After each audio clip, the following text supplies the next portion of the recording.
Hola Miguel Ángel, mira, estoy bajando aquí del pico del pico de Paderna, una extensión que me ha sorprendido mucho. Y mira hasta dónde llegaba, tío, el glaciar de la Maladeta, tío. Mira la lengua glaciar.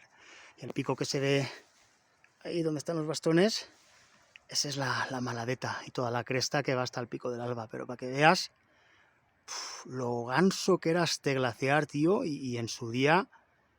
qué guapa sería la lengua glaciar, tío. Qué lástima, qué lástima. Y como ves, ahí arriba queda nada, nada.